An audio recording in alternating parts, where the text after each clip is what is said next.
नमस्कार. आज आपण या व्हिडिओमध्ये युक्तिवादाचे भेद विचारात घेणार आहोत. विगमन आणि निगमन असे युक्तिवादाचे दोन भेद आपल्याला दिसून येतात.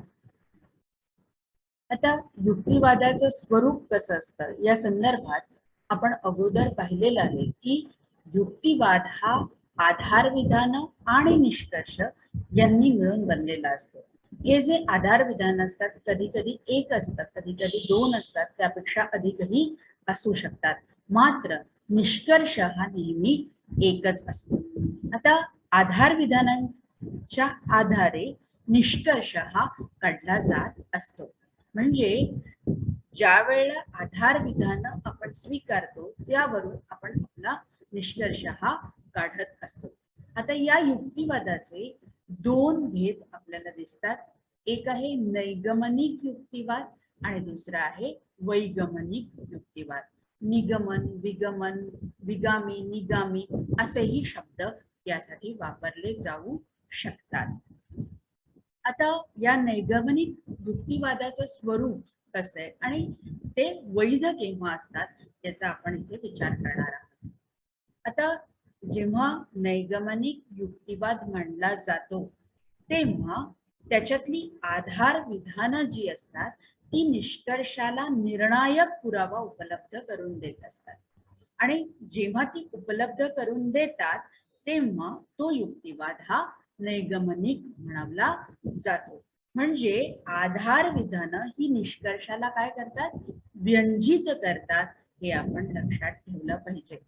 नैगमनिक युक्तिवादांच्या वेळेला एकदा जर आधार विधान आपण स्वीकारली तर निष्कर्ष हा आपल्याला स्वीकारावाच लागतो. आपल्याजवळ ऑप्शन नसतो की मी आधार विधान स्वीकारतो पण निष्कर्ष मात्र स्वीकारत नाही. तो आपल्याला स्वीकारावाच लागतो. नाही स्वीकारला तर तेथे आत्मव्याघाताचा दोष घडून येतो. कसं हे सगळं घडतं ते आपण एक उदाहरणाच्या सहाय्याने समजावून घेऊया. आता उदाहरण आपण घेतलेलं आहे ते असं आहे की सर्व मानव मर्ती आहेत. राम हा मानव आहे आणि म्हणून राम हा मर्ती आहे. आता या ठिकाणी सगळ्यात पहिले बघा की एकदा आपण दोन आधार विधानं स्वीकारली की सर्व मानव मर्ती आहेत हे सत्य आहे आणि राम पण मानव आहे, तर आपल्याला स्वीकारावंच लागेल की राम कसा आहे, मर्ती आहे. मर्ती याचा अर्थ जो आहे तुम्ही मागे सांगितलं मरणार. प्रत्येक माणूस हे मरणार आहे. राम हा माणूस आहे आणि म्हणून राम हा मरणारच आहे. आता दोन आधार विधानं एकदा स्वीकारली की आपल्याला तिसरं जे निष्कर्षाचं विधान आहे ते स्वीकारावंच लागतं. आणि दोन आधार विधानांमुळे निष्कर्ष हा आपोआप निगमित होतो. त्याच्यासाठी वेगळा प्रयत्न करावा लागणार नाही. तो त्या आधार विधानांवरूनच निघालेला आहे हे आपण लक्षात ठेवलं पाहिजे. आता जेव्हा आपण वैगमनिक युक्तिवाद म्हणतो तर या वैगमनिक युक्तिवादामध्ये काय होतं की ज्या युक्तिवादातील आधार विधान निष्कर्षासाठी निर्णायक नाही पण पोषक पुरावा उपलब्ध करून देतात. बघा की इथे काय शब्द वापरलाय, वैगमनिक युक्तिवादाच्या वेळेला पोषक पुरावा उपलब्ध करून देतात असं म्हणतात. आणि जेव्हा आधार विधान ही पोषक पुरावा उपलब्ध करून देतात तेव्हा त्याला विगमन किंवा वैगमनिक युक्तिवाद असं म्हणतात. आता वैगमनिक युक्तिवादात आधार विधान सत्य स्वीकारूनही आपण निष्कर्ष हा स्वीकारलाच पाहिजे हे जरुरी नाही. तर आपण तिथे तो नाही स्वीकारला तरी चालू शकतं. विगमनात वैधता ही संकल्पनाच लावता येत नाही. त्याचं कारण असं आहे की तो एक आकारिक युक्तिवाद नाहीये. तो कशाशी संबंधित आहे, तो द्रव्याशी संबंधित आहे. बघा नैगमनिक युक्तिवाद जो आहे तो कसा आहे, तो आकाराशी संबंधित आहे आणि वैगमनिक युक्तिवाद जो आहे तो द्रव्य किंवा ज्याला आपण आशय म्हणतो याशी संबंधित आहे. आणि त्यामुळे इथे काय होतं की जरी आपण आधार विधानं म्हणलेली असली तरी निष्कर्ष हा आपल्याला स्वीकारावाच लागेल असं होत नाही. हा, कसं होतं ते आपण उदाहरणांच्या साह्याने बघूया. उदाहरण की एक कावळा बघितला, काळा होता, दुसरा कावळा पहिला काळा होता, तिसरा कावळा पहिला काळा होता, चौथा पहिला, असे लाख असंख्य कावळे आपण बघितले आणि मग त्यावरून आपण असं म्हटलं की सर्व कावळे काळे असतात. पण इथे आपण हे जे काही म्हणतो आहे हा आपला पोषक आहे, म्हणजे हे नक्की आहे की हे जे म्हणताय याला आपण एक चांगला ठोस पुरावा दिलाय, हे बरोबर आहे. पण म्हणून सर्व कावळे काळेच असतात हा निष्कर्ष आपल्याला स्वीकारण्याची गरज नाही. मी फक्त 1 दशलक्ष किंवा आणखीन कितीतरी कावळे बघितले असतील, पण माझ्या पूर्वी होऊन गेलेले कावळे त्यात कोणता पांढरा असू शकतो किंवा माझ्या नंतर होणारा एखादा कावळा पांढरा असू शकतो. मग अशा वेळेला हे जे विधान आहे सर्व कावळे काळे असतात ते स्वीकारणं मला कंपल्सरी होत नाही, अनिवार्य होत नाही. मला ते म्हणण्यासाठी हा पुरावा अतिशय उत्तम आहे, पण म्हणून तो निर्णायक पुरावा ठरत नाही, हे लक्षात ठेवा. आता मुळात निर्णायक पुरावा आणि पोषक पुरावा हे शब्द सतत आपण वापरले, या दोन मध्ये काय भेद आहे? निर्णायक पुरावा याचा अर्थ असा होतो की आधार विधानांचा सत्य म्हणून एकदा स्वीकार केला की निष्कर्ष हा आपल्याला स्वीकारावाच लागतो, स्वीकारावाच लागतो. कुठेही आपण त्या ठिकाणी असं म्हणू शकत नाही की मी हा निष्कर्ष स्वीकारत नाही. त्यामुळे जेव्हा अशी परिस्थिती असते तेव्हा त्याला निर्णायक पुरावा म्हणतात आणि निर्णायक पुरावा हा आकारिक युक्तिवादातून आपल्याला मिळू शकतो. आणि पोषक पुरावा जो असतो ना, तो पोषक पुरावा हा आपल्याला विगमनाच्या वेळेला दिसतो की आपण जे म्हणतोय निष्कर्षाची जी झेप घेतोय ती घेण्यासाठी हा पुरावा उत्तम आहे, पण तो फक्त उत्तम आहे, त्याला म्हणून वैधही म्हणता येत नाही. आपण त्या ठिकाणी काय म्हणतो, अतिशय उत्तम पुरावा आहे, पण म्हणून आपल्याला ते स्वीकारावंच लागेल असं येथे घडत नाही. त्याला व्यंजित करण्याची क्षमता ही आधार विधानांमध्ये नसते. निष्कर्षाला व्यंजित करण्याची जी क्षमता आहे ती कशात नसते, आधार विधानांमध्ये नसते. त्यामुळे या ठिकाणी हा महत्वाचा भेद आपल्याला लक्षात ठेवावा लागतो. या नैगमनिक आणि वैगमनिक युक्तिवादात फरक आहे हे तुमच्या लक्षात आलं असेल. त्याचं खूप छान एक्सप्लेनेशन हेमा मोरे मॅडमनी आपल्या पुस्तकामध्ये केलेलं, डॉक्टर हेमा मोरे मॅडम यांनी केलेलं आपल्याला दिसून येतं. आपण ते इथे विचारात घेऊया. आता नैगमनिक आणि वैगमनिक मी 2 भाग केलेले आहेत आणि त्या ठिकाणी एक एक पॉइंट हा आपण इथे समजून घेतलेला आहे.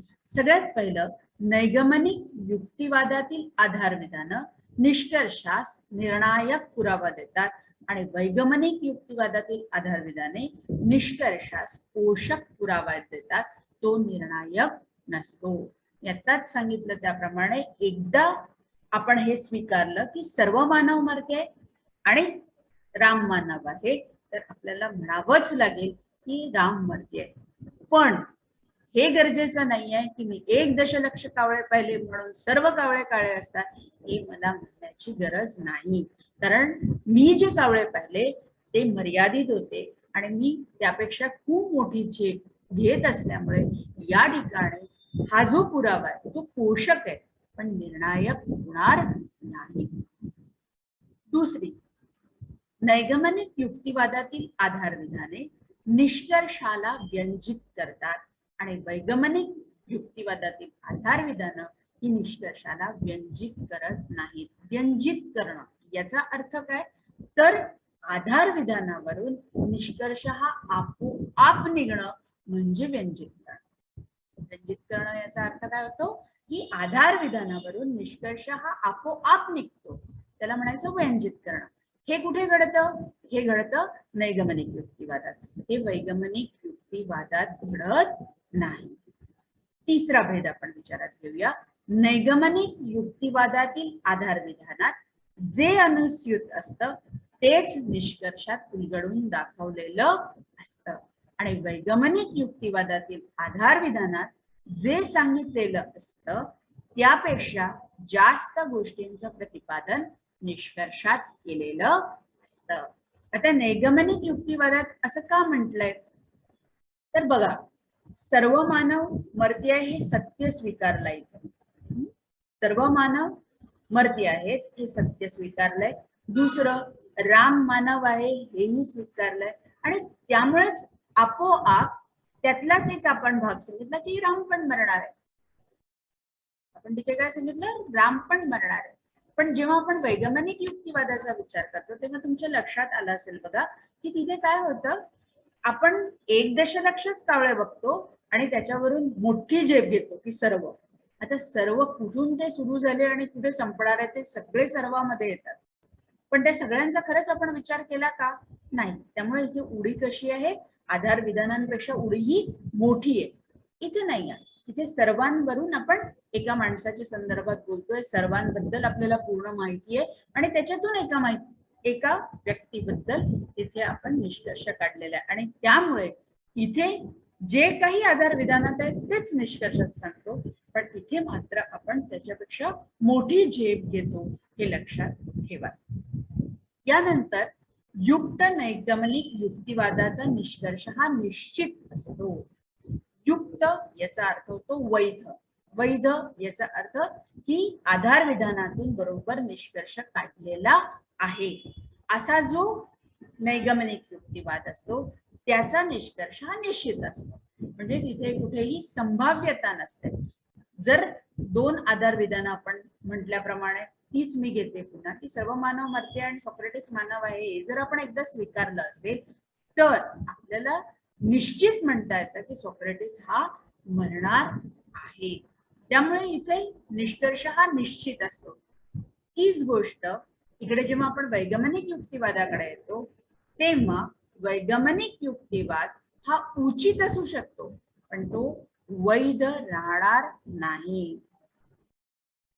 आता या ठिकाणी एक लक्षात घ्या की युक्त नैगमनिक युक्तिवादाचा जो निष्कर्ष असतो तो निश्चित असतो. निश्चित का असतो याचं कारण असं असतं की एकदा आपण असं स्वीकारलं की सर्व मानव मरती आहे तर आपल्याला स्वीकारावंच लागेल की सॉक्रेटिस आणि सॉक्रेटिस मानव आहे हे जर आपण एकदा स्वीकारलं तर आपल्याला म्हणावंच लागेल की सॉक्रेटिस हा मरणार आहे. त्यामुळे ते निश्चित आहे. पण ते जेव्हा वैगमनिक युक्तिवादाची चा विचार होतो तेव्हा तुमच्या लक्षात आलं असेल की माझ्याकडे 1 दशलक्ष किंवा त्यापेक्षा जास्त कावळ्यांचा पुरावा आहे म्हणून मी सगळ्यांवर जी उडी मारते ती माझी संभाव्यच राहील, ती माझी निश्चित राहणार नाही.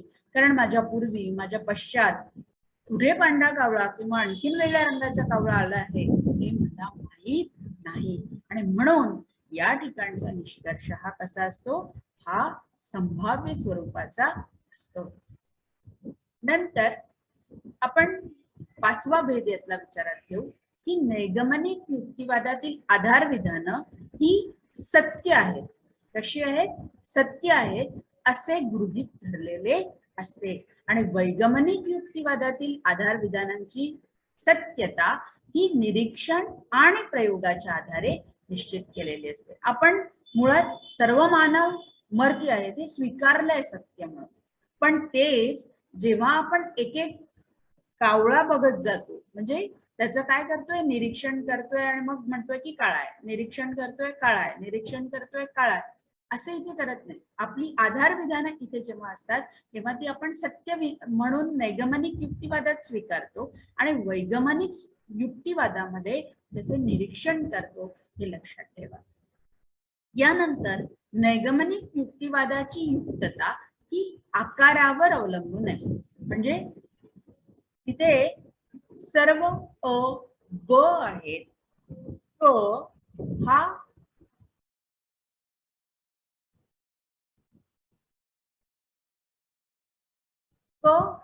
अ आहे म्हणून क हा ब आहे हे आपण या ठिकाणी म्हणतो. तसं इथे नसतं. इथे काय होतं की आपण एक एक कावळा बघतो, त्याचं निरीक्षण परीक्षण काय जे असेल ते करतो आणि मग ते आपण सत्य किंवा असत्य ठरवत जातो. त्यामुळे उचित वैगमनिक युक्तिवादातील आधारविधानं ही असत्य असूच शकत नाही. इथे ती असत्य असणारच नाहीत, पण नैगमनिक युक्तिवादात मात्र ती आपण सत्य म्हणून स्वीकारतो.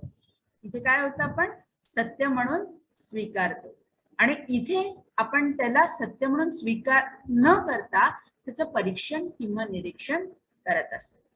तर हा भेद नैगमनिक आणि वैगमनिक युक्तिवादात आहे, हे आपण लक्षात ठेवलं पाहिजे.